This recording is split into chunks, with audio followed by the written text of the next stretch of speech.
That's why. UnitedWeStrike.com radio.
listening to UnitedWeStrike.com radio.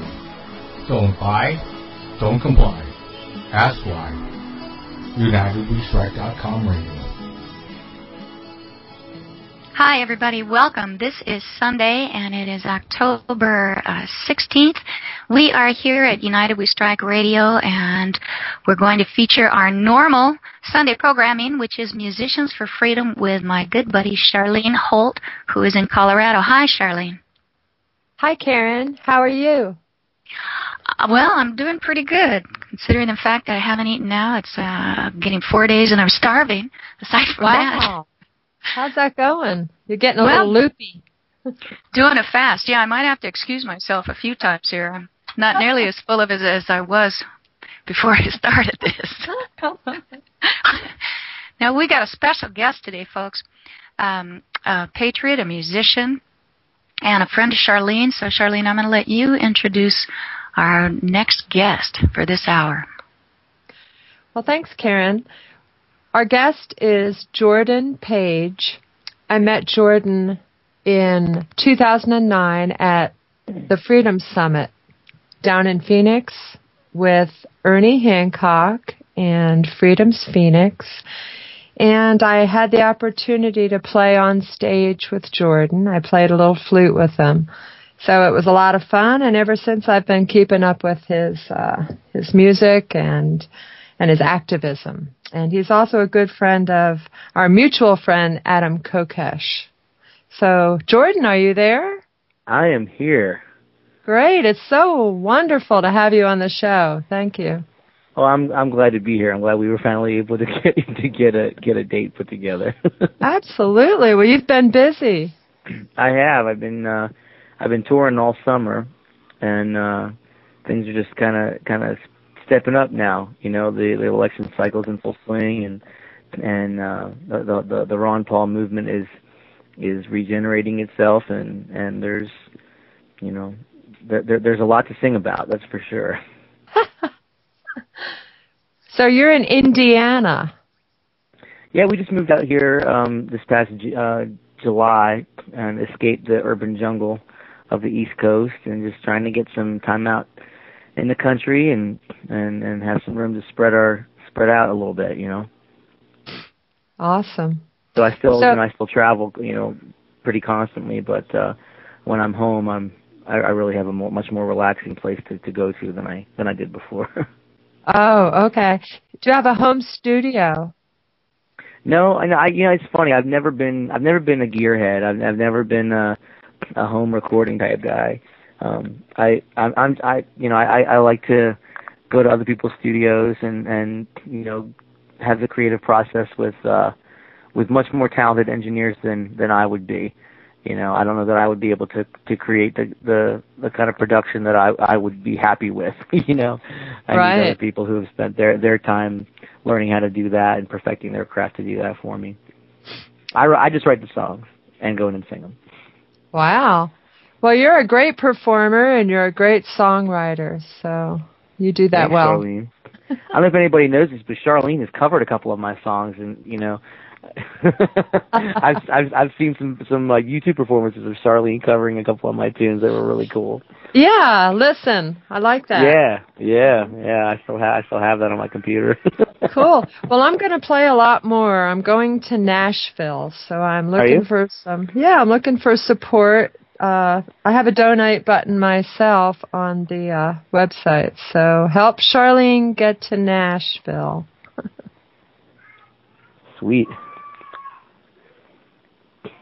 So tell us what song you're writing today.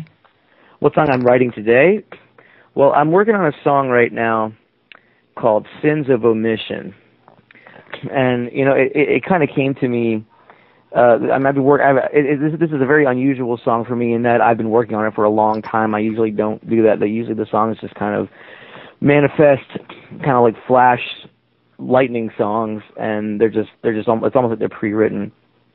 Now this song was kind of inspired by some conversations I'd had with some folks about how like our parents and their parents and their parents were silent and complicit in the strategic coup of this country since the early 1900s and before, and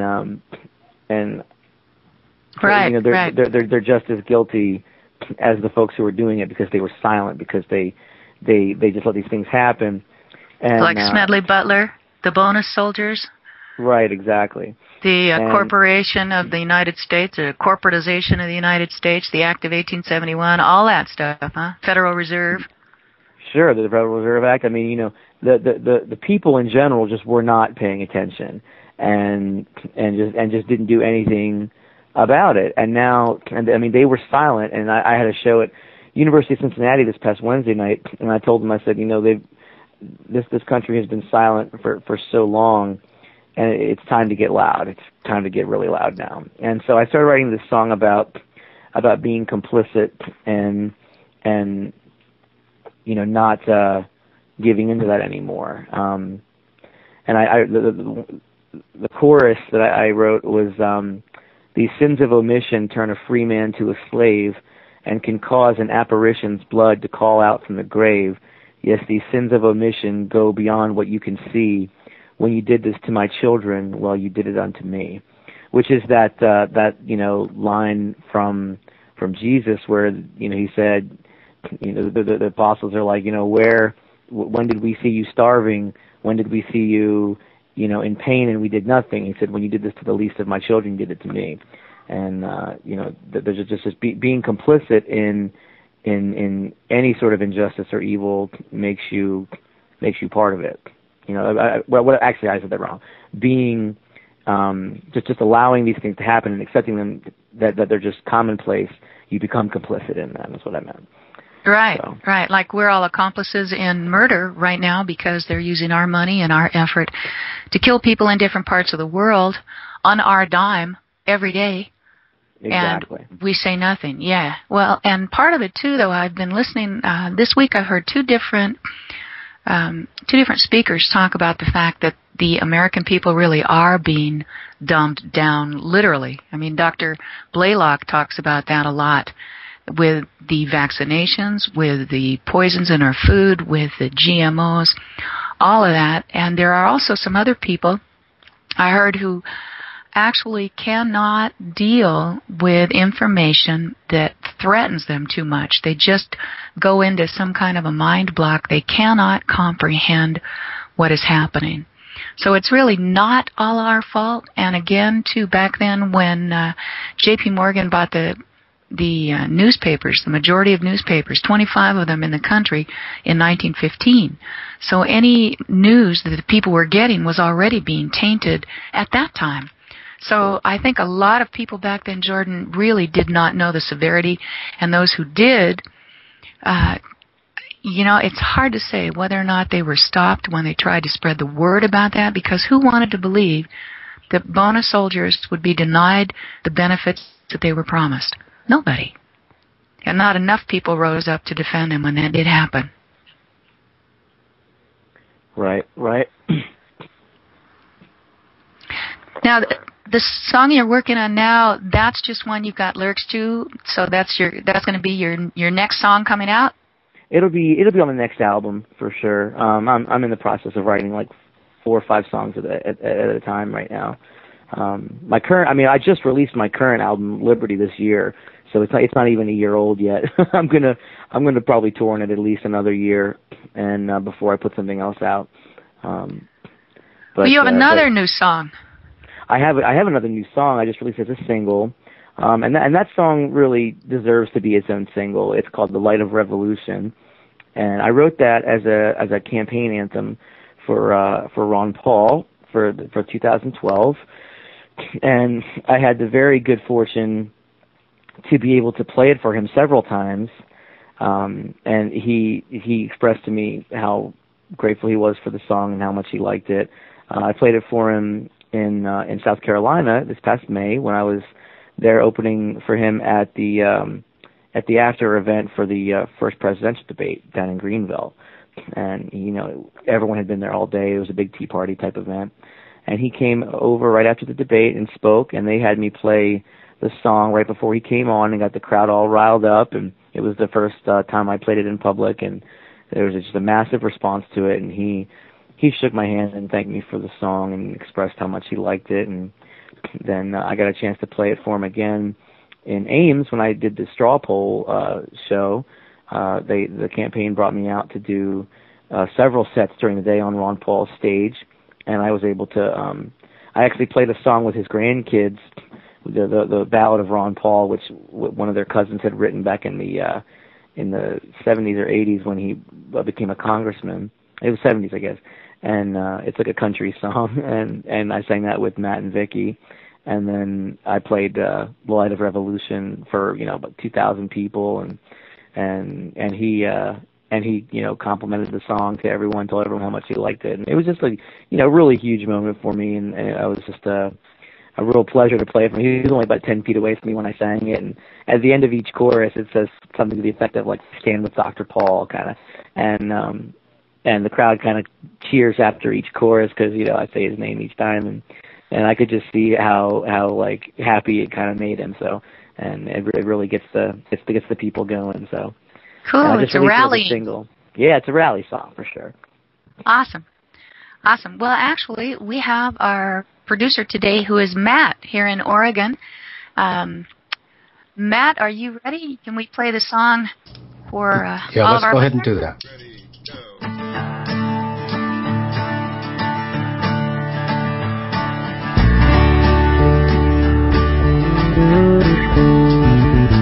Have you heard the people calling who are hungry in the night?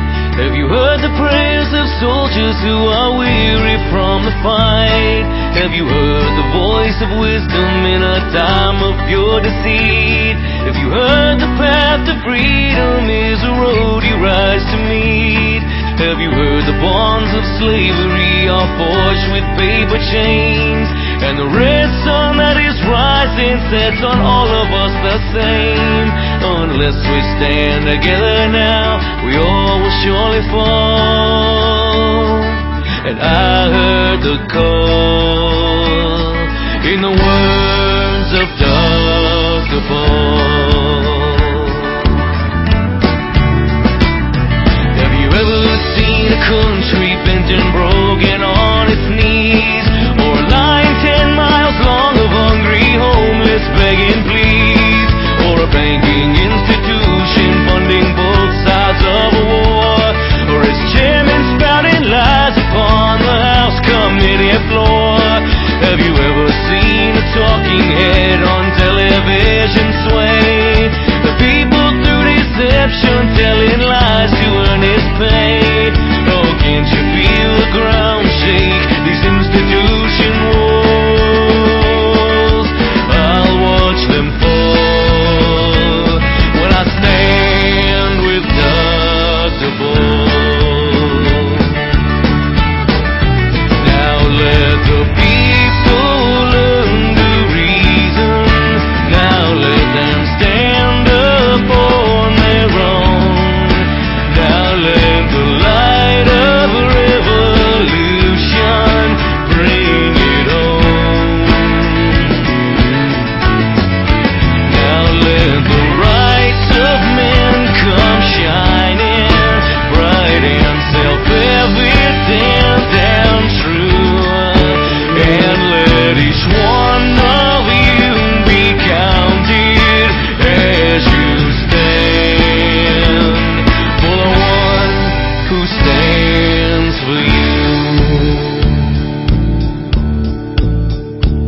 Well, they say the truth is treason in the empire of lies, and the enemies of freedom are all cleverly disguised. And temples made of marble where the corporations reign, and the only ones who benefit stand far above the pain. As the people battle poverty, depression and disease, and a crisis turns to meltdown and the liquid starts to freeze. But the printing press is roaring, leaving trillions in its wake, and history won't forgive those who don't learn from their mistakes. As the rise of individuals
UnitedWeStrike.com radio.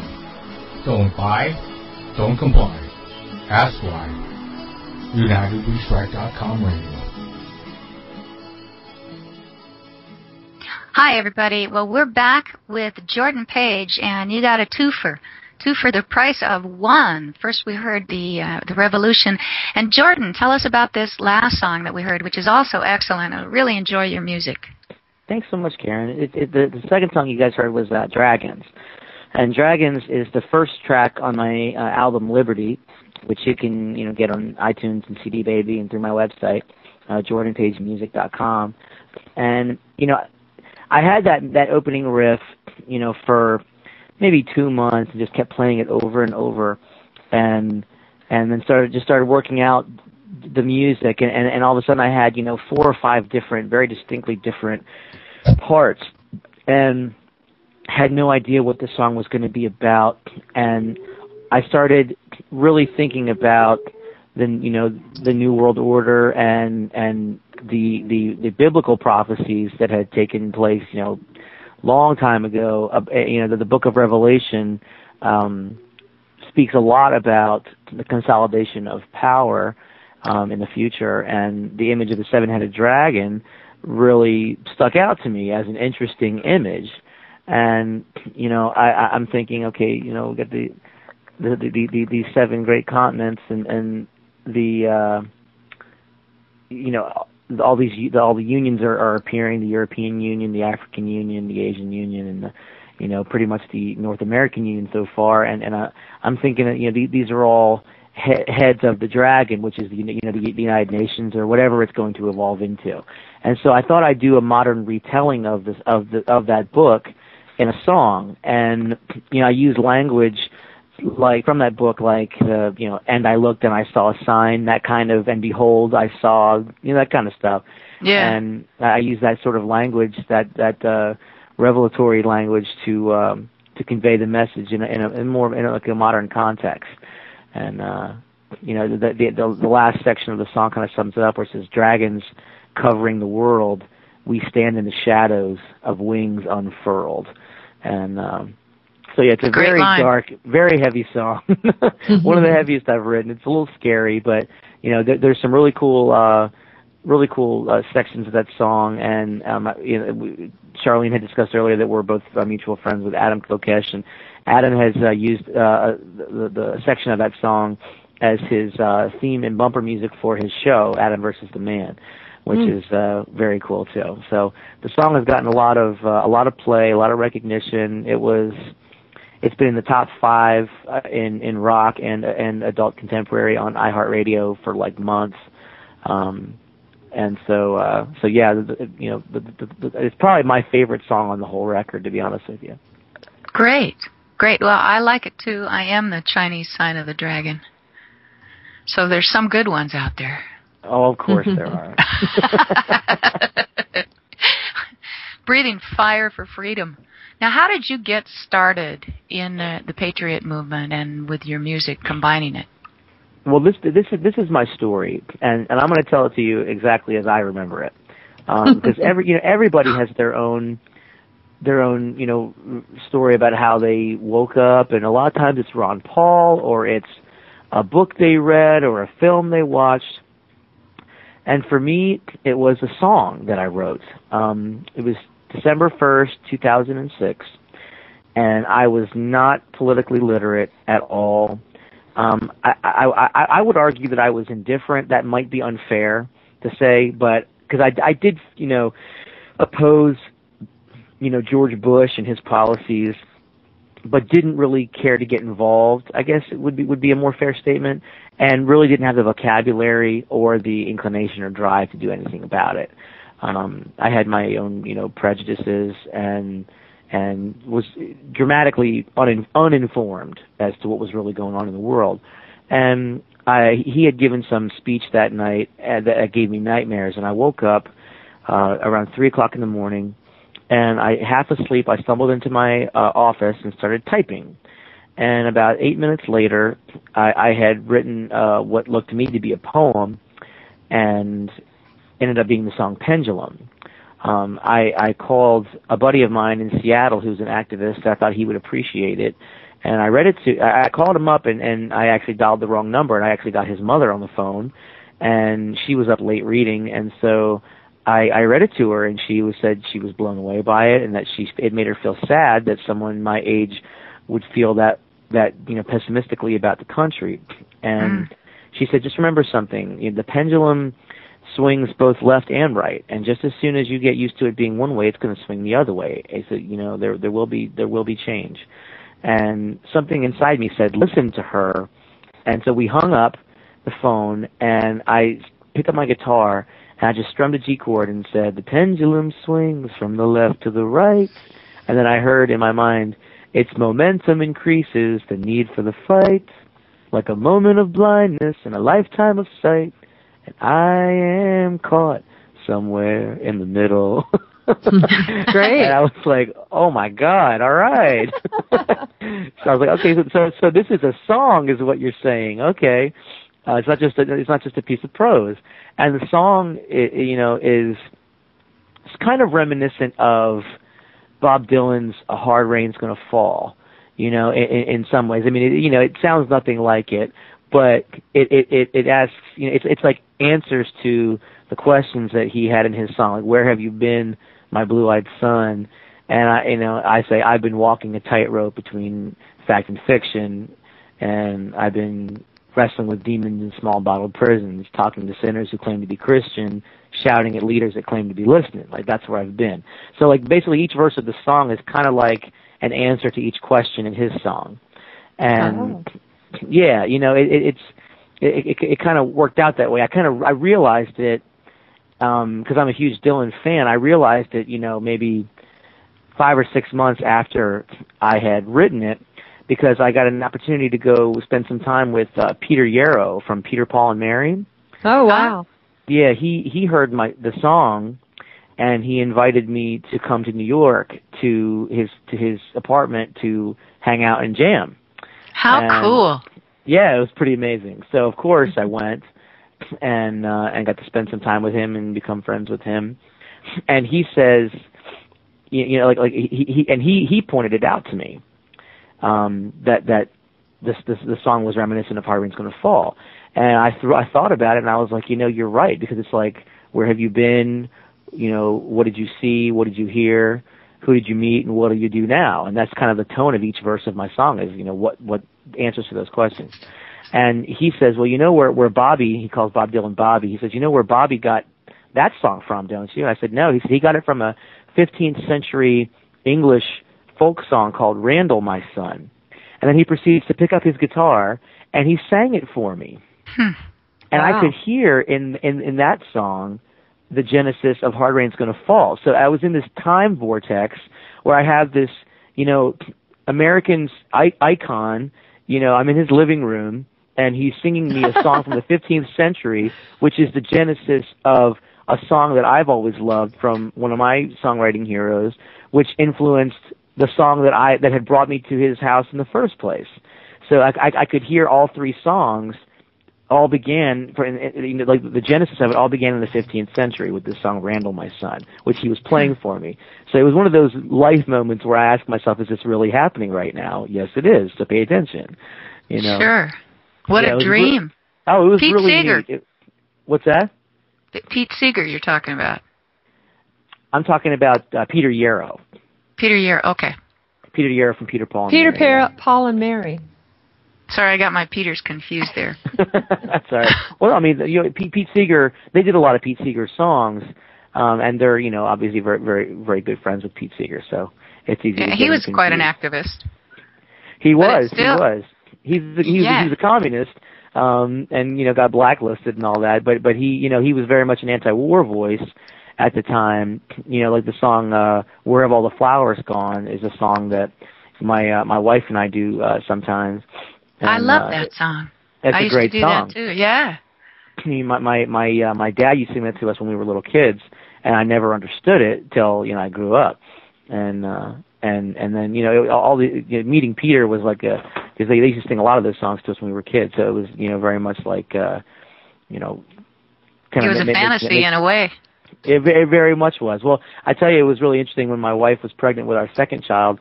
We went to go visit him in Washington, D.C. He was doing a performance, and he saw that she was pregnant, and he came over to her, and he kind of hunched over, and he sang the entire song of Puff the Magic Dragon to her belly.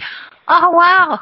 Because he wrote the song, Puff the Magic Dragon, and he sang the whole thing to her belly, and a little baby boy in there was kicking up a storm during that, so that was really neat, too. Yeah, I've had some interesting experiences, but that was a very, very long-winded way of telling you that the way that I got involved in the Liberty Movement was I wrote this song in the middle of the night. It changed my life, and I had no idea what the song was about. It was very much, I believe, a gift from God, and it was an inspiration that came from somewhere that was not me, because I didn't even know what the song was talking about. I just knew that it was important. And the first time I played it was at the Ram's Head in Annapolis, which is a national-sized venue, and I was doing a multi-artist show, and the place was completely sold out. And I was terrified of playing the song live, but I knew I had to. I was like shaking with anxiety before I got on the stage. I was sure they were going to boo me or throw tomatoes, and but after I finished it, the entire room gave me a standing ovation. So I looked up and just kind of said, "Message received." Now I got to go do the hard work. I got to go learn. And so I went and I started doing research, and I became obsessed with research for the next, year of my life. All of 2007 I spent learning and writing.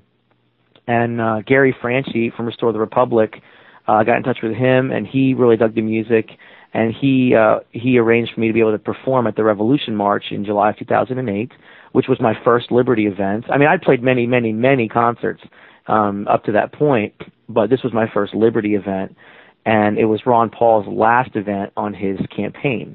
So just as it's like he was passing the torch, and I picked it up and have kept it going since then, and now the time has come again. So I'm still going strong, but now I'm in a much different situation where instead of I'm having to bang down people's doors to give me a listen, now people are coming to me, which is really because it's a dream come true, because this is really what I want to do. I don't want to just play the same old BS relationship type songs. And I mean, I'm happily married now, so I don't need to write any more brooding breakup songs. I'm only interested in writing about things that are important and are going on in the world. And that's really tough to make a living within the music industry as it is.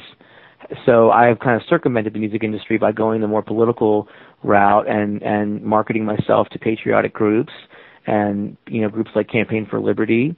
And now the Ron Paul campaign has been bringing me to shows too. So things are really going well.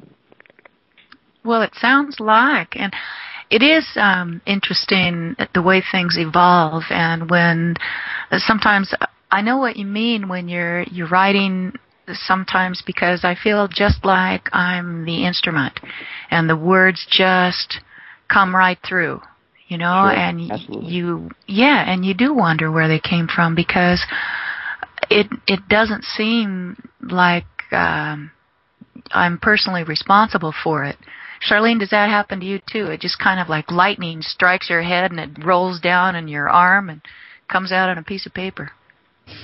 Well, I usually have to work pretty hard for songs when I write them. I mean, I get inspired a lot with melodies and, hooks and that type of thing. But to actually come up with the song, it takes a structured approach for me. Kind of like what Jordan was talking about with regard to, taking a song written by somebody else, or, a story, or a TV show, or, just anything. You have to sort of, in my experience, you have to kind of have a structure to work with in order to have a song that has a lot of complexity. I guess I haven't been writing too much lately, although I'm feeling like I'll be picking up the pen again in terms of lyrics, but they always just kind of hit me. They just out of nowhere, and I used to have to follow them. I didn't read music or play an instrument, so I'd have to be, if a melody came, I'd have to be singing the whole thing in my head, or going into a private place where I could sit and let it kind of flow through. I'm not very good with melodies, better at lyrics. But, Jordan, there's a song of yours that we have played on this station, and it is one of my favorites, and it's called Listen. Okay. Can you tell us about that one? Absolutely. Listen was the second Liberty song that I wrote after Pendulum. I had taken, a good month of obsessive research and had really started to educate myself about how wars are started, who benefits from them, why we fight them, and I became an anti-war activist almost overnight, a very passionate vocal anti-war activist. And so, Listen is my stick it to the man song about, just the effects of war, of the encroachment of what we call the New World Order on our lives, and globalism, and it's about resistance to that. The chorus is, "I will not submit to authority of man." And the song, I originally released it as an acoustic track with some bass and some hand drums and a little bit of lead guitar, but mainly it's a stripped down acoustic track on my previous CD, the Revolution EP.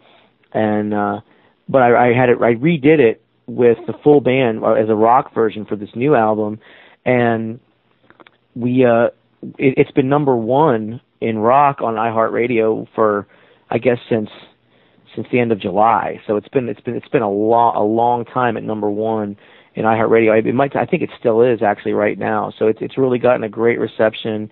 It's being played on AOL Radio, MSN, Yahoo, really all over the place. My agent in Los Angeles really got the song out to a lot of people, and a lot of DJs are spinning it, and the rock version is way more upbeat and intense. I mean, a lot of people love the acoustic version too, but I prefer the full band version, which I think is what I sent to you.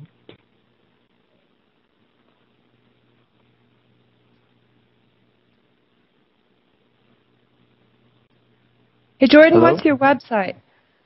Oh, the website is jordanpagemusic.com.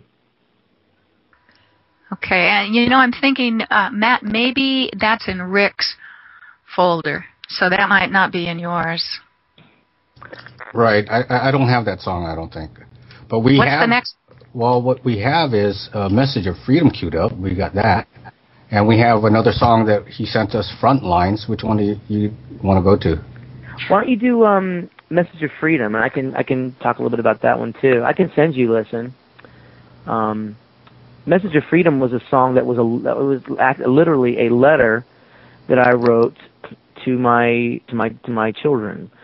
I was on an airplane heading to St. Louis, Missouri last year to do a performance supporting Ernie Hancock at the National Libertarian Convention, and I wrote a letter to them on the airplane, telling them about me and who I am and how I want them to live their lives, living it to the fullest, and it all it just became a song about 2 days before I went into the studio this past summer, and so it started out as a sort of like a letter to my children, just explaining to them, what their dad's all about, what makes him tick, and what I hope for them.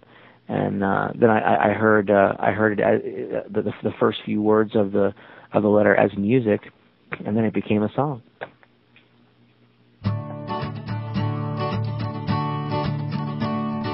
Sons, as I write you this letter, the days past and days yet to come, and the message of freedom, the message of freedom. I stand at the edge of the pages of history and lessons unlearned. It feels like these pages are remaining unturned, but boys, it's no mystery. Children, I'm sorry to leave you this world in a state of disaster. It was given to me in a similar state, but I woke up so late in the game, now spiraling faster.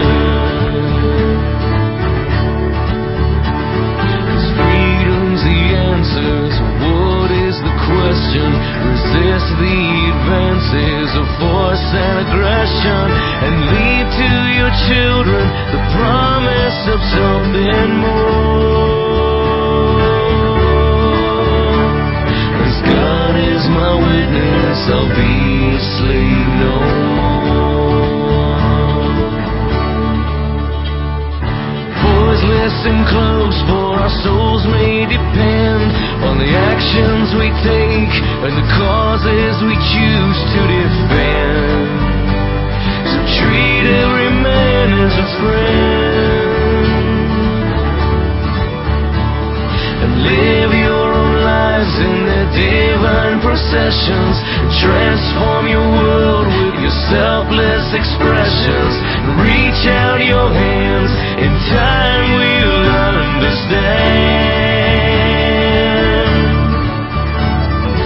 Children, one day I'll be gone, and you'll have to remember these words and be strong as you cling to each other, your family, your faith, and your Father's song. You've known this all along. Well, freedom's the answer, so what is the question? Resist the advances of force and aggression and leave to your children the promise of something more. As God is my witness, I'll be a slave no more. The message of freedom endured every tyrant or second-rate despot the world's ever known, and for one simple reason, the people have kept it alive. And with no end in sight to the level of violence, that man in high places will sink forth to silence the will of the people. In you it must survive. But freedom's the answer, so what is the question? Resist the advances of force and aggression and leave to your children the promise of something more. As God is my witness, I'll be a slave no more. Well, freedom's the answer, so what is the question? Resist the advances of force and aggression and lead to your children the promise of something more. As God is my witness, I'll be afraid no more. Life so dear, a peace so sweet, to be purchased with chains from our necks to our feet. Forbid this, Lord, I know not what is left. Give me liberty, or give me death.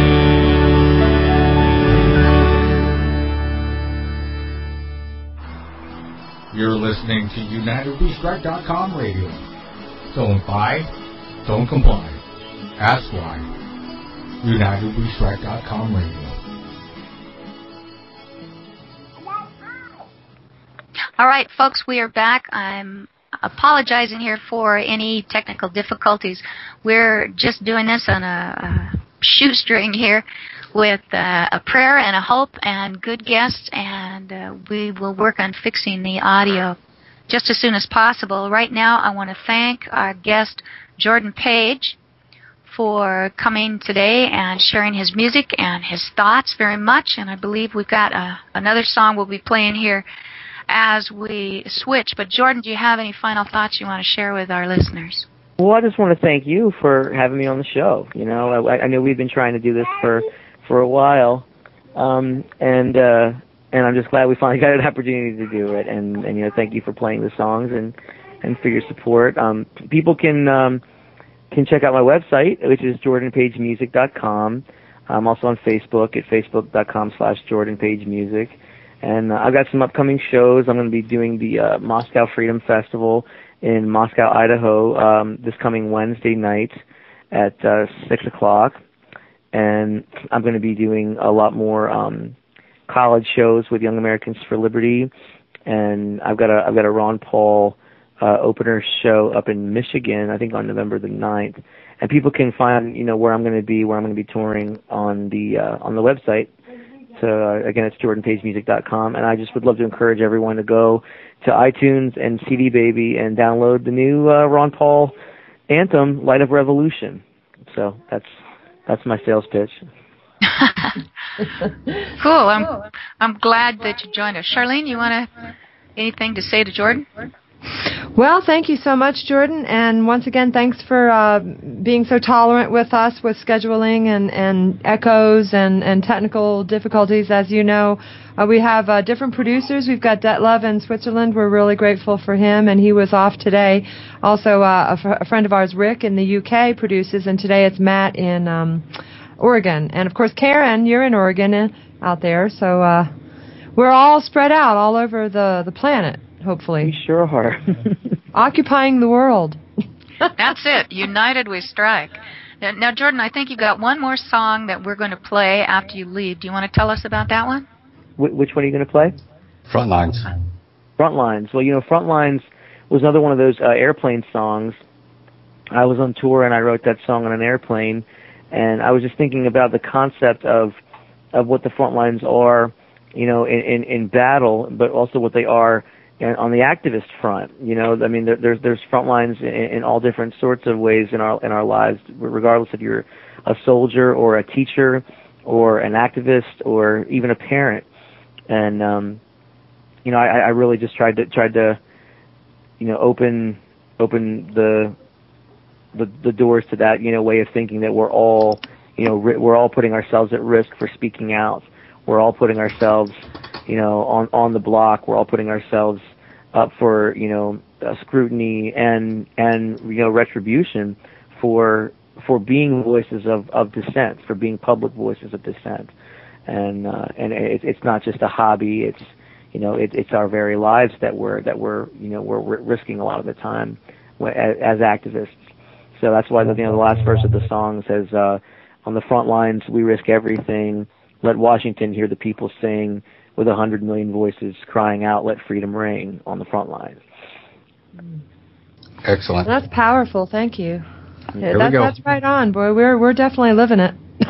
We sure are. All right, we're ready? Thanks for joining us, Jordan.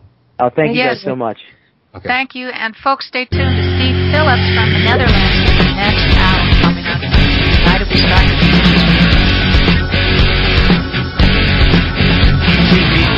Look around as the light rolls in, and the smoke covers all in this imagery of sin. Put your eyes to see, and your heart will grieve for a fight you cannot win. On the front lines, brother, I see your pain. Though my anger man won't read your name, just a pawn in someone else's game. A soldier's taking aim on the front line.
listening to UnitedWeStrike.com radio.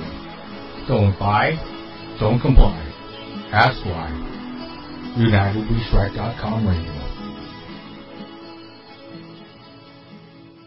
Well, we were just listening to Steve Phillips, and the name of that song was, what was it? Downtown Hellbound. Downtown Hellbound. I'm sorry, I had it on here and erased it. Steve Phillips from the Netherlands is joining us. Sorry, Sharlene.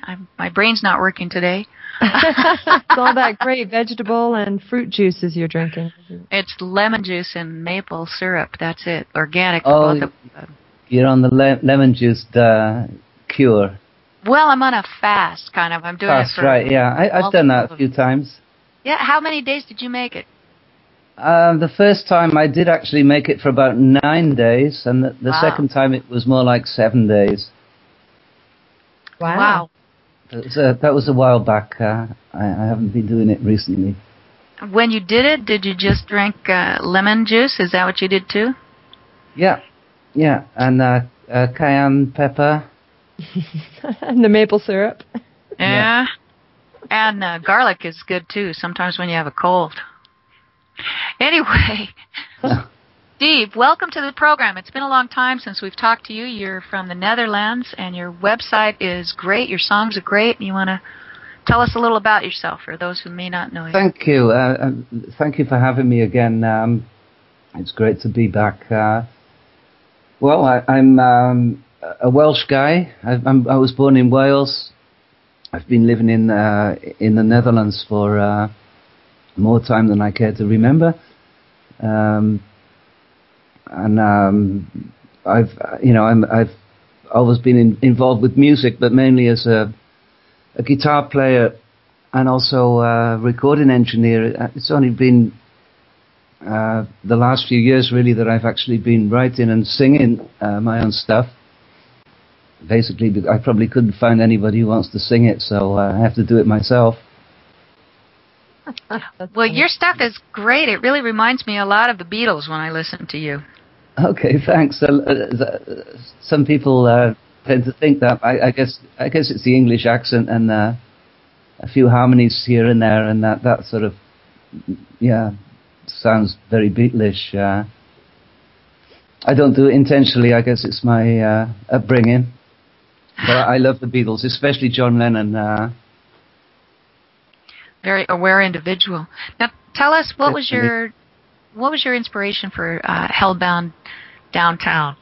Well, that's it's called Hellbound Downtown Hellbound Train, and it's really not it's not covering the kind of subject matter we usually discuss on this program. It was inspired by a book I read by a guy called Gabor Mate. He's a doctor, and he runs an addiction clinic in Toronto, a place called the Portland Hotel, which is he basically looks after the most addicted people you can imagine. You know that most of his patients have HIV or hepatitis. They're needle users. They're really in a bad way, and he's doing an absolutely brilliant job of working with them. He's written a book called In the Realm of Hungry Ghosts, and in that book, in the first chapter, there was a poem written by one of his clients who is now no longer with us, and I just read that poem, and the song just sprang out of the page. I mean, the song wrote itself. It was already a song. I just put the chords under it. It's kind of like Jordan was talking about too, the inspiration. How do you normally find your inspiration for songs? Is it just arbitrarily hit you, or do you find usually if you read something or watch something, that's what kind of spurs your... Well, I usually come up with some kind of a chord sequence or a hook melody or a guitar line or something.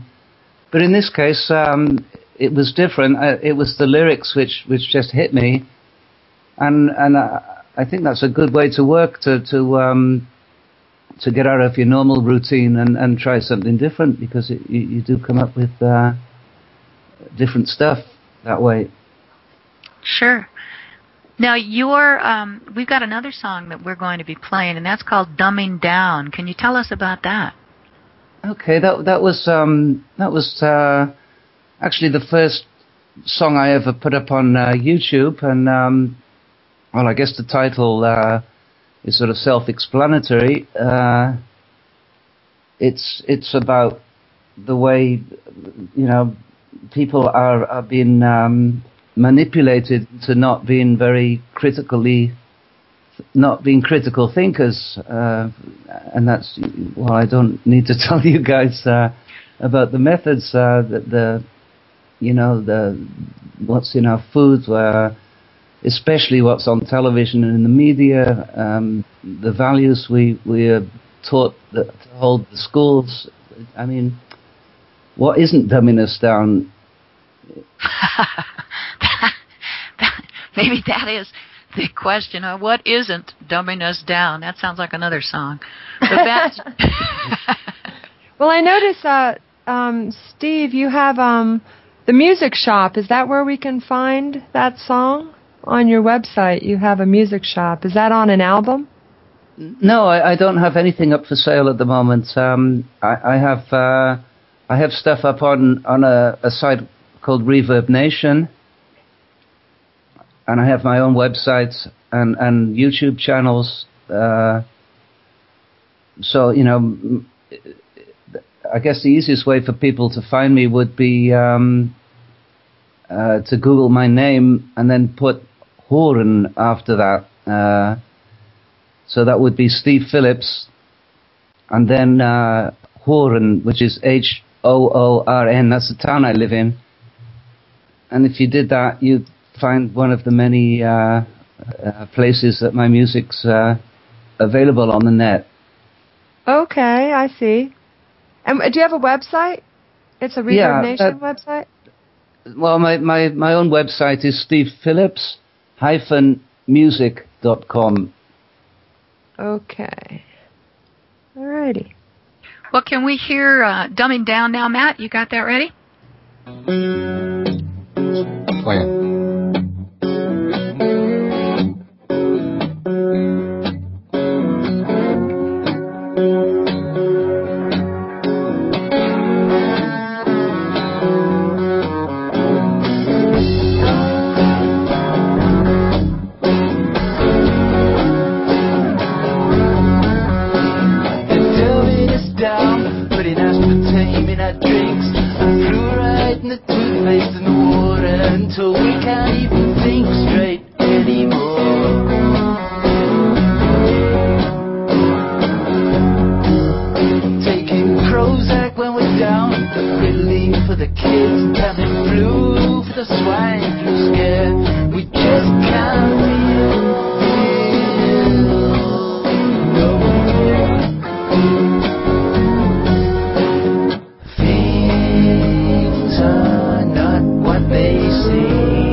in each other that we don't see.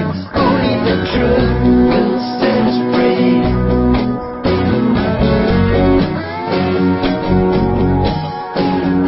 Things are not what they seem. It's all a dream.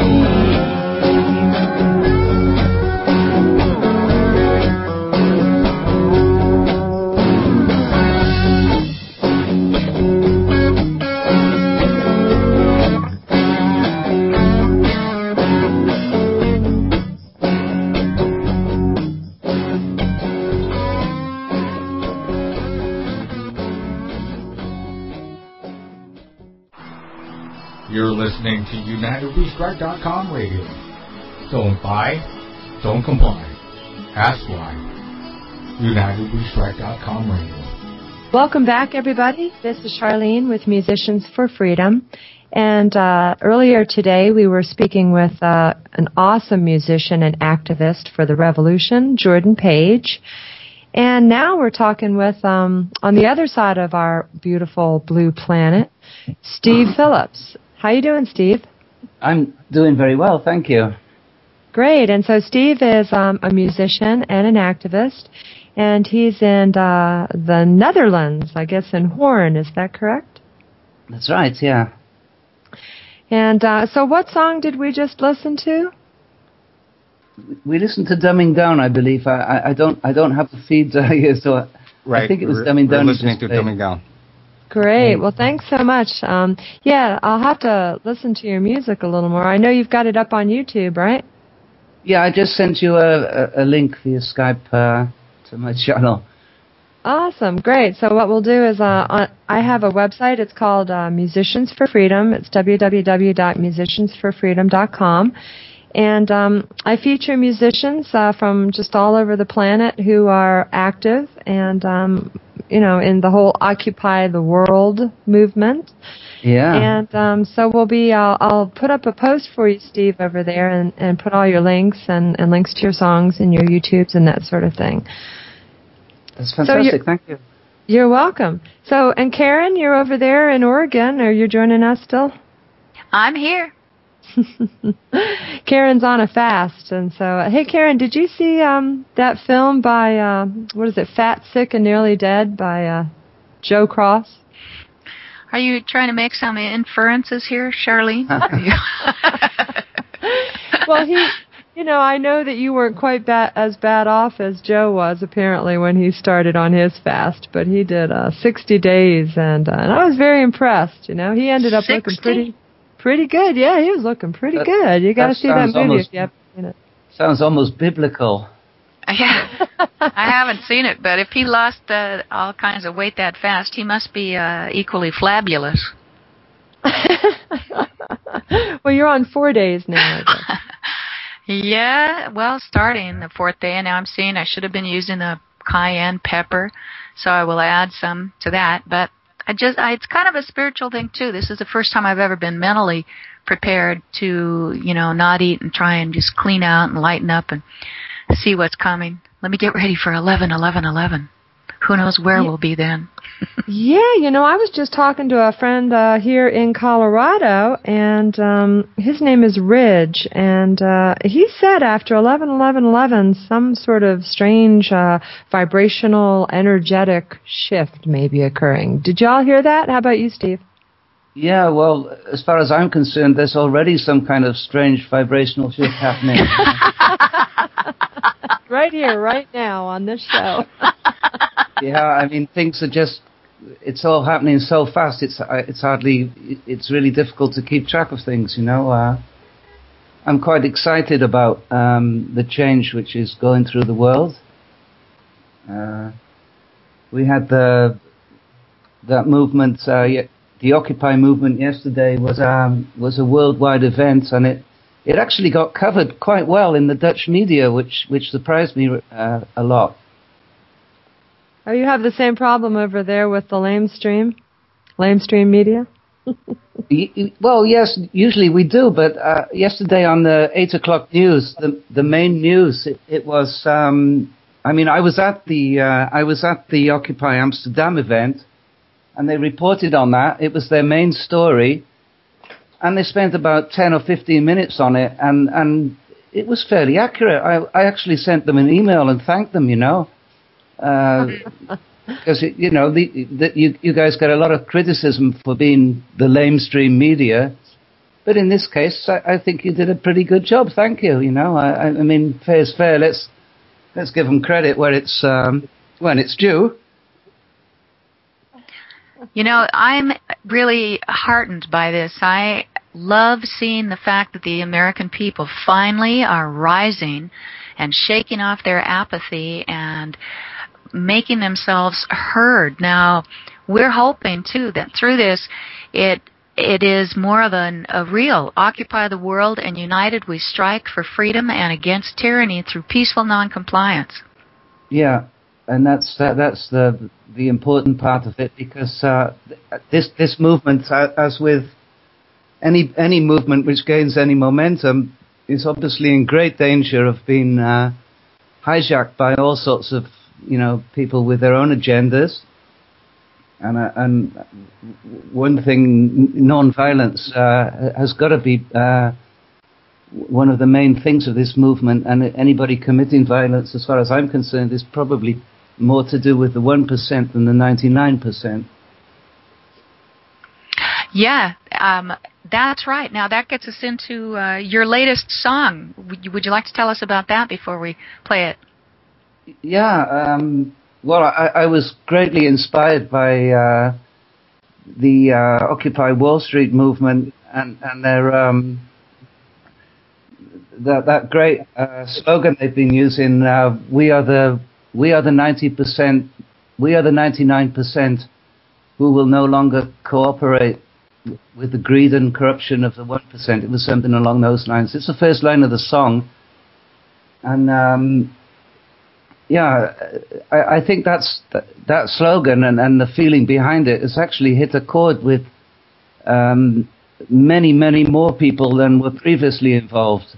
Because the protest I was at in Amsterdam, I mean, sure, there were the usual sort of anarchists and weird-looking people in with funny hair and everything. All of those people were there, but also there were teachers, school teachers, nurses, firemen, ordinary people, old people, young people, all nationalities. It's not just one group anymore. It really is people coming together, and that's fantastic.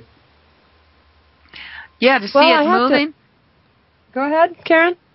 Well, just to see it moving and growing and taking shape all over the world. There were some more arrests here, and I think that it's important that we get out all the videos we can of all the abuses in America and start lining them up with videos of how the police and the military in other areas of the world are acting, so that when Americans start to see the very same tactics being used against them, they will be less reticent to go to war. Hopefully we are not near going to war with Iran and supplying Israel. I know right now things are very dicey, and it is definitely time for the 99% to wake up and be heard. Yeah, because Iran definitely looks like they're next on the list.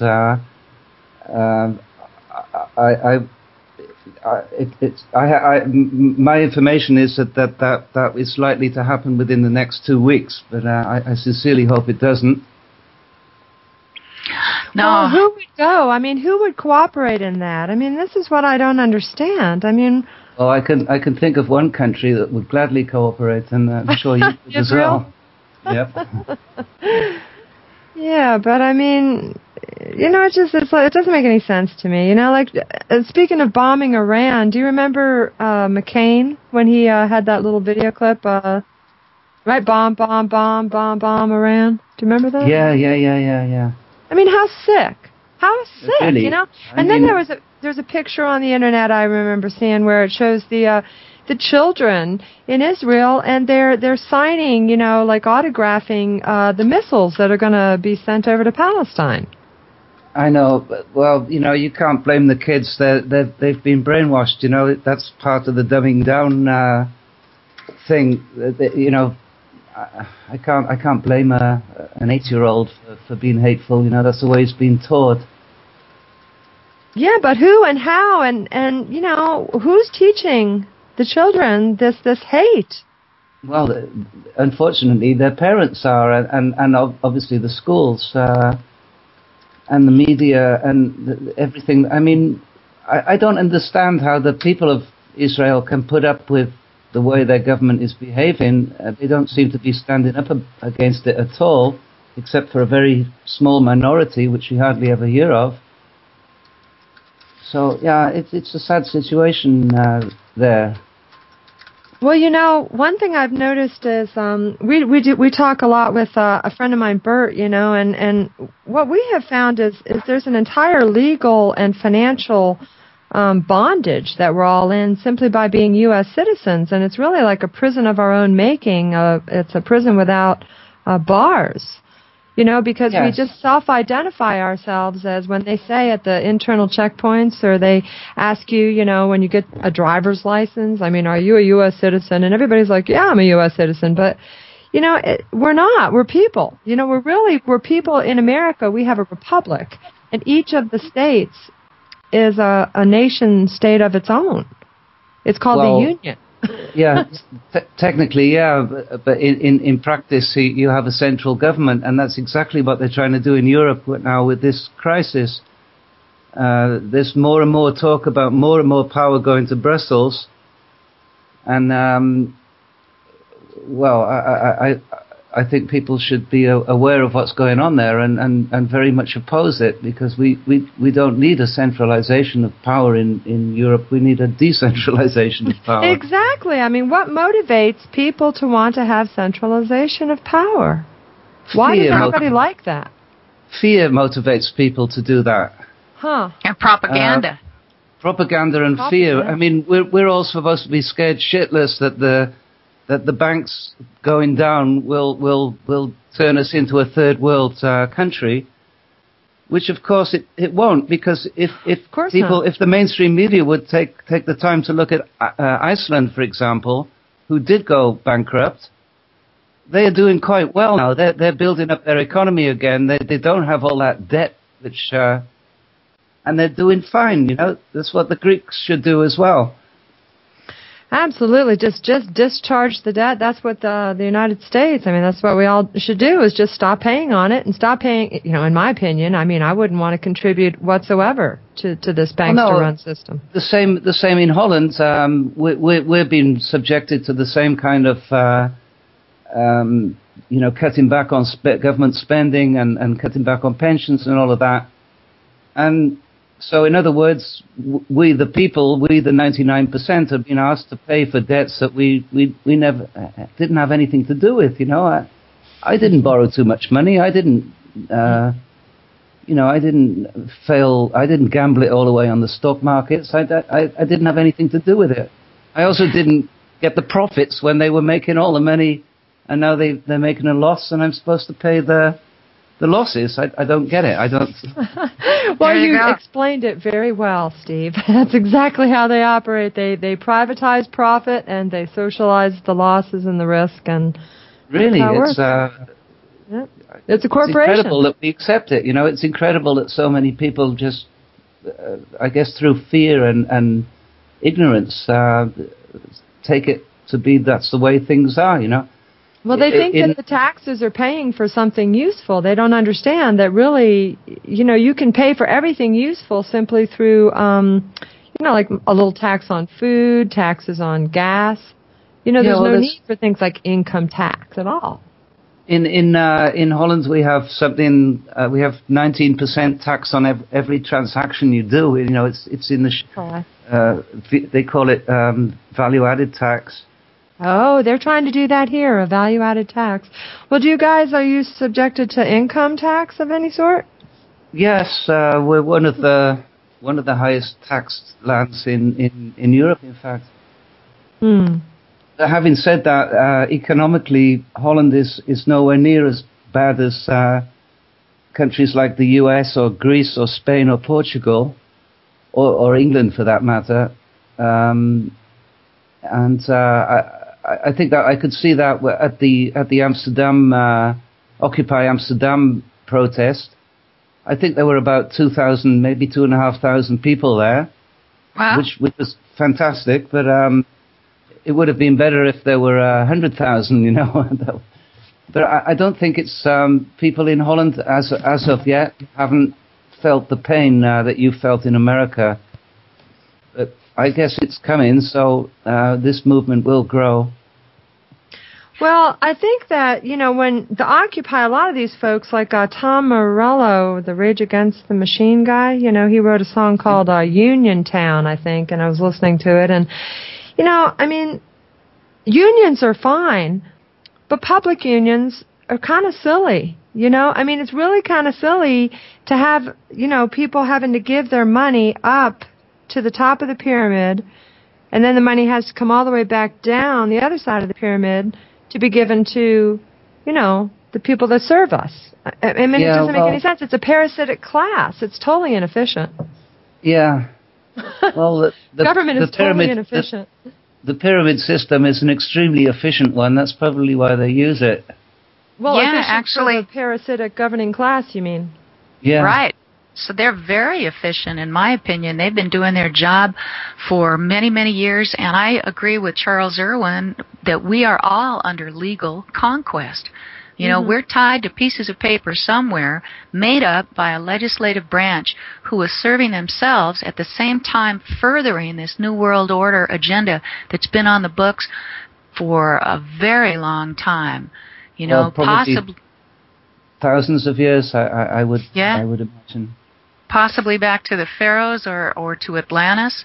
Yeah, it's very interesting in our history. But we need to hear your song, Steve. The 99% demand to hear your song. I wonder what the 1% think of it. We don't care. Here we go.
You're listening to UnitedWeStrike.com radio. Don't buy, don't comply. Ask why. UnitedWeStrike.com radio. We're back with Musicians for Freedom with Sharlene Holt and also with Steve Phillips from the Netherlands. His website is stevephillips-music.com.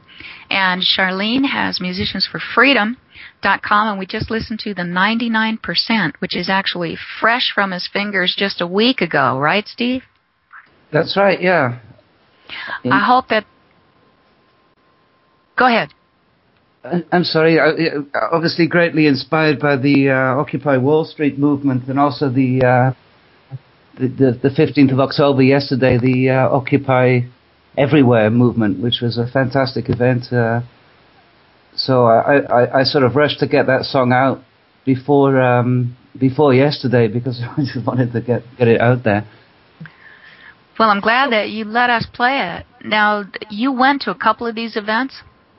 I went to the Occupy Amsterdam event yesterday, and that was it was fantastic. It was a really good atmosphere. There were people of all walks of life, old, young, all nationalities.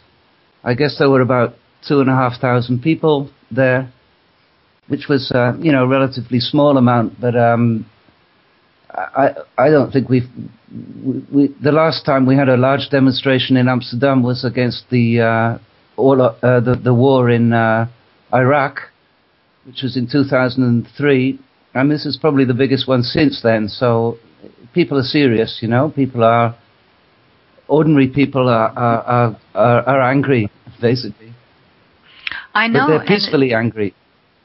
Which is so great. This is what we've been talking about for years now, uniting people all over the world against the tyranny of central banking, central government, and wars.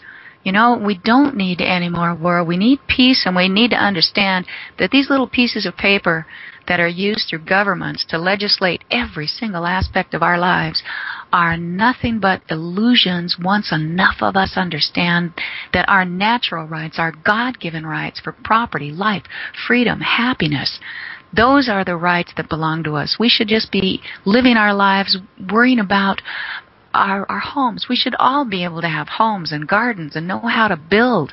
We've been taken so far away from being self-sufficient on purpose, put into the system, the school systems, which indoctrinate us into the New World Order garbage, and the people we've been taught to revere, like the Rockefellers and the Rothschilds, are nothing but horrible crooks in the background and pedophiles to boot. It's time that we really woke up and stopped all of this, and we can do it peacefully, and I am just hoping that there's enough good people out there to offset the ones who are unfortunately rising to the top and the other people who are saying that the movement is nothing but being co-opted. What do you think, Sharlene? I think any time that you look to somebody else to solve your problems, that you risk your movement being co-opted. And so, really, this is why my approach lately is do not consent. And I'm very interested in how people can actually take our power back by monetizing our own rights. And I have a lot of articles about that I've been working on with Bert. And how it works is essentially when we are a citizen of whatever government that we are a subject of, they monetize our rights, okay? And that's how they print their monopoly money. And so if you want to get out of that system, I think that's the best thing to develop a real free market is to stop being a citizen who is subject to your government and become a people on the land, which is called the free man movement, at which point then you can have a fee schedule and monetize your own rights. And whenever the police or any kind of a corporate minion violates your rights, you send them a bill. And then you go to court and you pursue compensation for violations to your unalienable rights. So that's how I think we should do it. Well, and you are closely following Bert So not only are you keeping track of it at musiciansforfreedom.com, but Bert has a site, a YouTube site at Do Not Consent. Is Bert's YouTube? Yeah, actually, it's a YouTube. It is Do Not Consent 83, and that is a YouTube channel. Also, you can just reach Bert by email at donotconsent83@yahoo.com. He likes to give personal assistance if you have trouble with child custody, if you're having issues, with divorce. We get ourselves involved, unfortunately, by registering our children with birth certificates and registering our cars and getting a marriage license. I mean, really, anytime you invite the government into your life, well, now you've invited them and you've consented to any problems and issues you're having. So really the solution is to just stop inviting the government into your life and do not consent, put everybody on notice that you're not interested in being a part of their system anymore. And as a matter of fact, I just put up a video because Barack Obama himself admitted that all government is by consent. That's right. I did want to talk to you about that and tell you what a great video that was. It's up on taxfree15.com. It's also on UnitedWeStrike.com. Yeah, thank you. This is really where all of my work has been going. The direction it's all been going in it's fascinating to me, because we really have gotten an insight. And I've been using Raiders of the Lost Ark in some of the videos where you've got the scene where Indiana Jones, like one of the scenes toward the beginning of the movie where he's got the bag of sand. And he swaps out the bag of sand for the golden head. Do you recall that scene? Yes. And that's really what we're dealing with here is they took our rights. Okay? We don't even realize that our rights are a commodity. Our rights, our unalienable rights, are like a piece of property. Okay? Just imagine it like it's a bag of gold that you're holding. And they took that from you. And they gave you a bag of sand, and now you're holding sand. Okay, so what has to happen is you have to give the sand back to them, get the gold and the bag of gold, and now you can monetize it. Now you can sell those rights.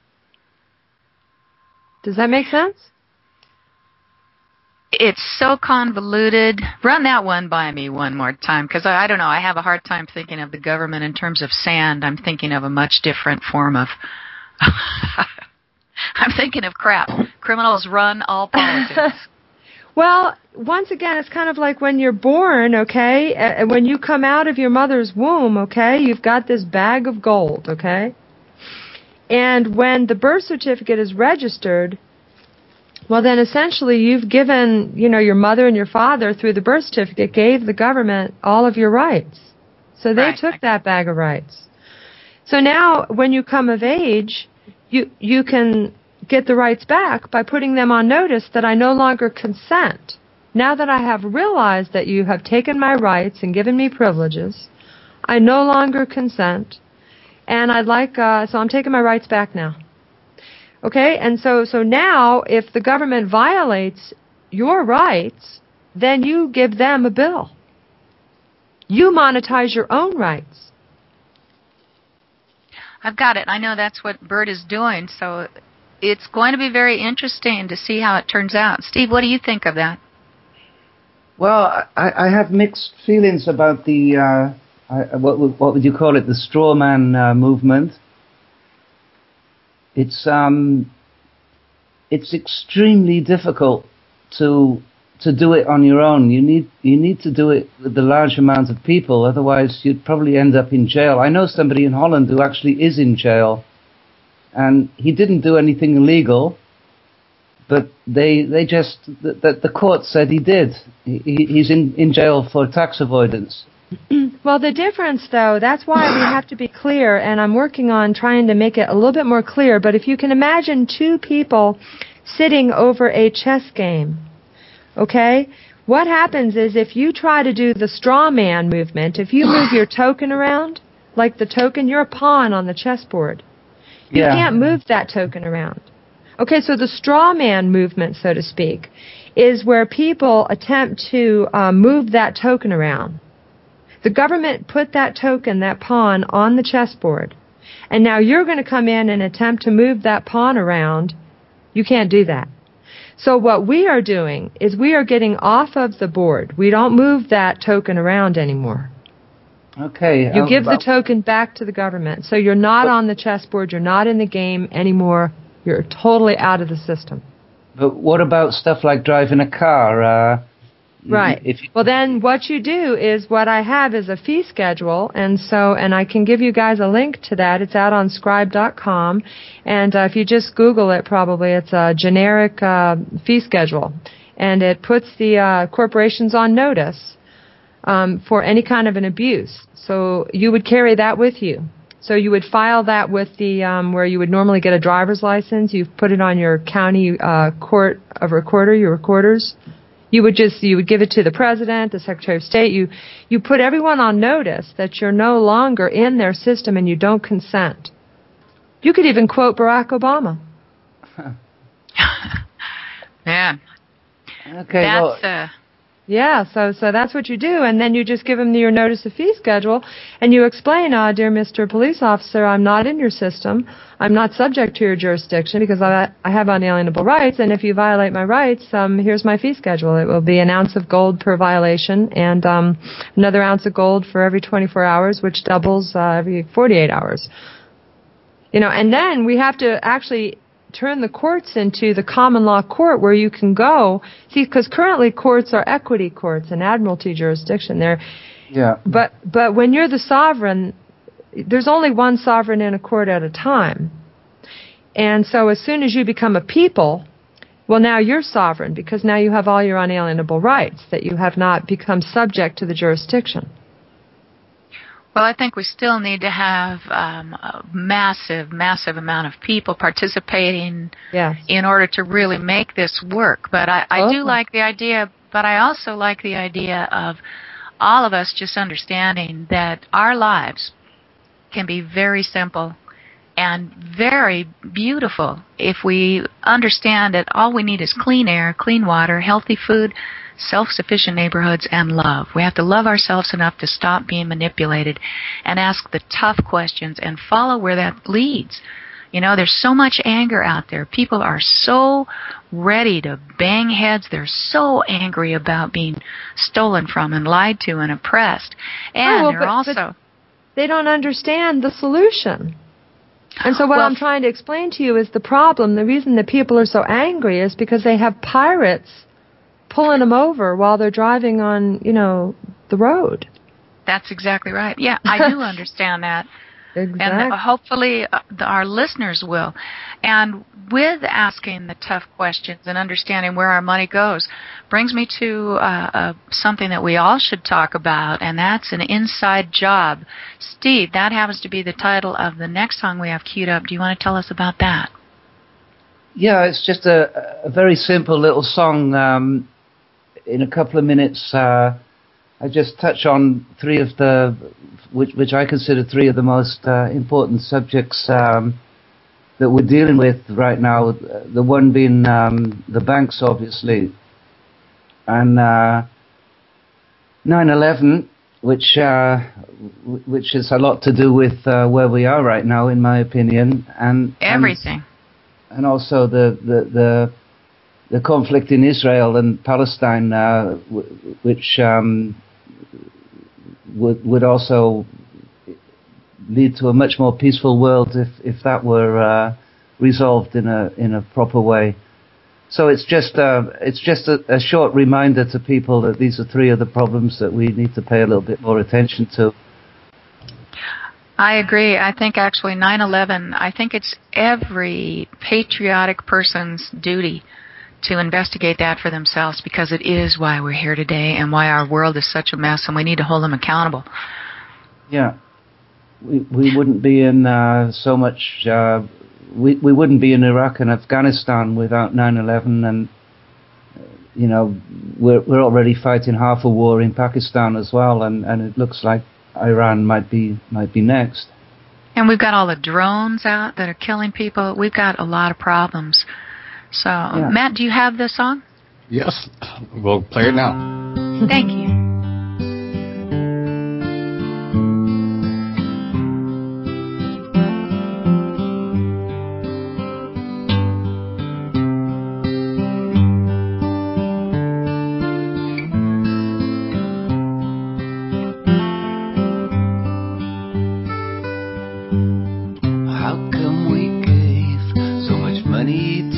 the bankers when they gambled it all away. How can it be they were given so much bonuses after the mess they made? Seems like an inside job, watching each other's backs, covering up the facts. How can we deny that the tragedy of 9/11 was not what it seemed? Who can explain that the science was so blemished that it's unbelievable? Seems like an inside job, watching each other's backs, covering up the facts.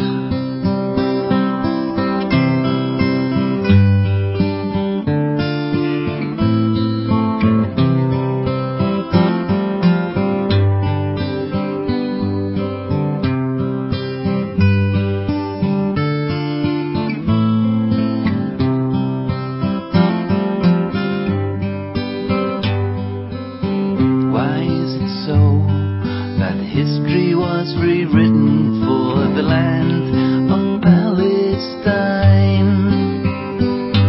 There are no other words but Zionist apartheid for what's happening over there.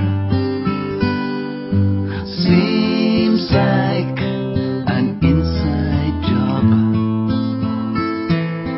watching each other's backs, covering up the facts, covering up their tracks.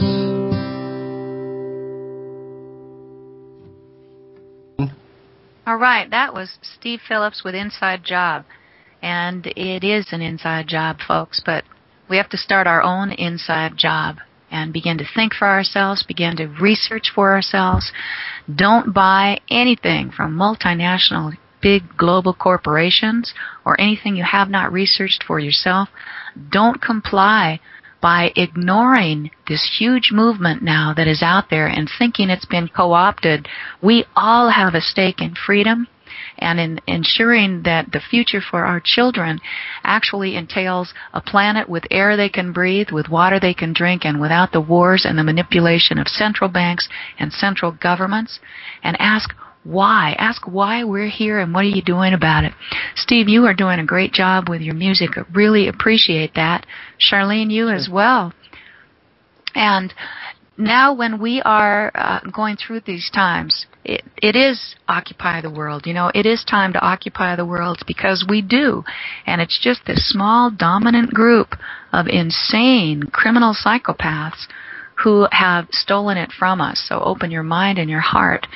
And Steve, I want to tell you, we use another one of your songs that you're going to have to tell us about here to close our program. And also, we have, there's a movement called United We Light, and you can find that at unitedwelight.com.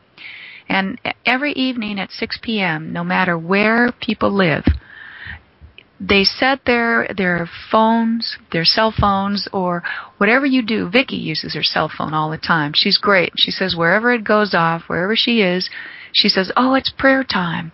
Will you join me?" And it's just a simple prayer in picturing and creating in your mind and your heart for 60 seconds the kind of world you know this can be. And we're adding our collective consciousness to the bigger consciousness out there because these are interesting times, and as we go through these ending months with 2012 and into 2011 and into 2012, we have lots of predictions. We have lots of things happening. I choose to believe that it's an opportunity for human beings to step into a higher consciousness. We are having our vibrations raised anyway, simply because we're moving through the center of our galaxy, and it's a chance to step into a new form of consciousness of real love. If we made the currency of the world love, we would have a magnificent place to live. Now, Yep. Steve, what was your inspiration for United We Light? For this, Or your song, The Light. That's right. Yeah. Sorry. Well, it's I think it's the oldest song you have. I wrote it quite a couple of years back, and I guess one of the things I think it's about is that there will be no outer revolution of any meaning before there's an inner revolution. So connecting with your inner spark or your inner light should be very, very high on the agenda of most people right now, because any change we make superficially to the system we already have, it's just like salt and pepper on the food. You know, it's going to be the same meal. It's just going to have a bit more salt or a bit more pepper on it, and until we make the real change on a spiritual level inside, connect with our spark or whatever you'd like to call it, God or the universe, we will never make any meaningful change. So I think that's probably, in effect, the most important part of all this change which is going on now, and that's on a spiritual level. I agree. Sharlene, what do you think? Yeah, I totally agree. I mean, it's kind of like what Jordan was saying earlier about how now that he's married, he doesn't have all this, drama in his life, because really men and women, they work out all that drama, and so now he's turning his attention outward to the drama that exists between us and our controllers. And it's all just that drama. It's that pull and push and tug, between people who want to be free and the people who are attempting to oppress them. And so I fully agree that the solution is to become whole within ourselves, to have our own relationship with our higher power, our Creator, and that we don't have to then run around and project that emptiness outward onto other people and to our environment. We become self-governing. And when people are self-governing, we don't need government. We don't want government. There's so many folks out there who are like drunk and they're on drugs and they're sex addicts and they're, TV addicts and excitement addicts and sports addicts and, continuously looking externally for something that's going to fill that hole, that empty hole that's inside. And, there's only one way to fill it, and that's with connecting with our own self, our Creator, that's with us in There love. you go. Yep. There you go. Well, we're coming to the end of our program. Thank you, Sharlene, for joining us again, and thank you. Thank you.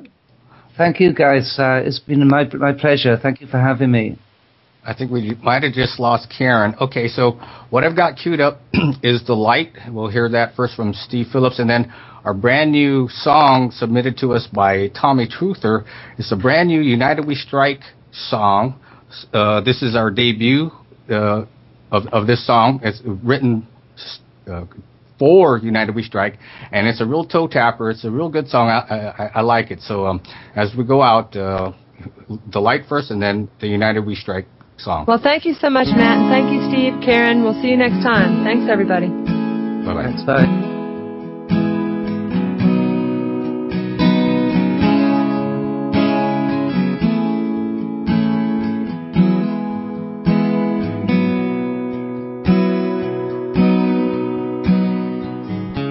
I suppose that's the trouble.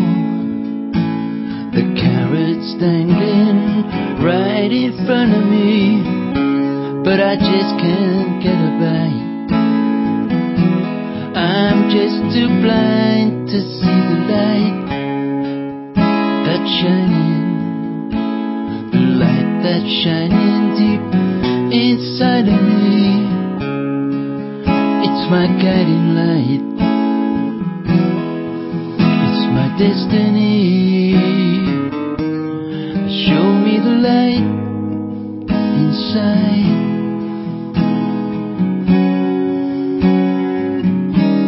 We all need the light inside.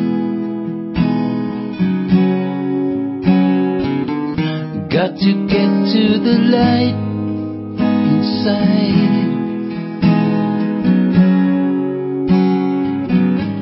Oh, where is the light inside?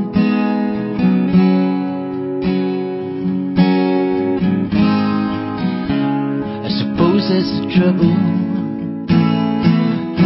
Answer is right there inside us all, but we just don't see it.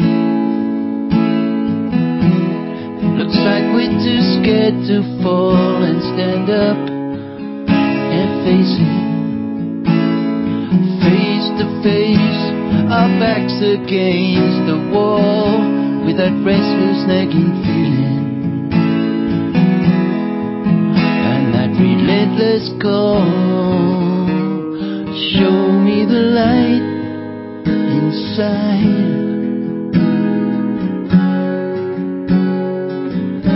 Oh, where is the light inside?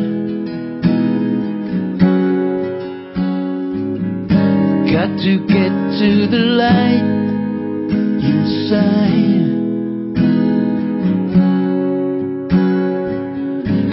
Oh, where is the light inside?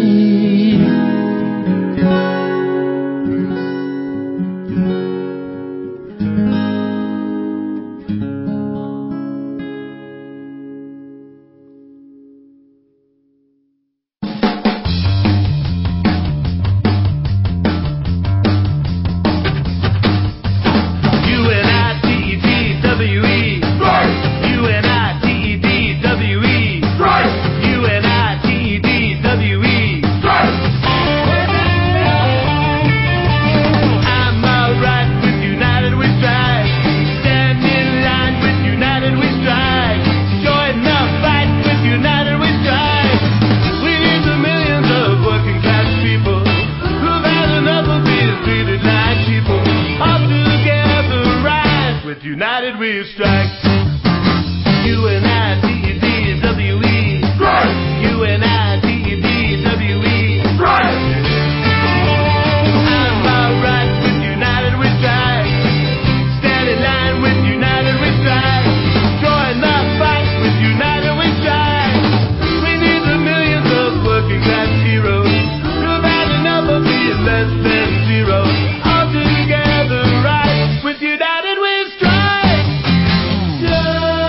Don't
You're listening to UnitedWeStrike.com radio. Don't buy, don't comply. Ask why. UnitedWeStrike.com radio.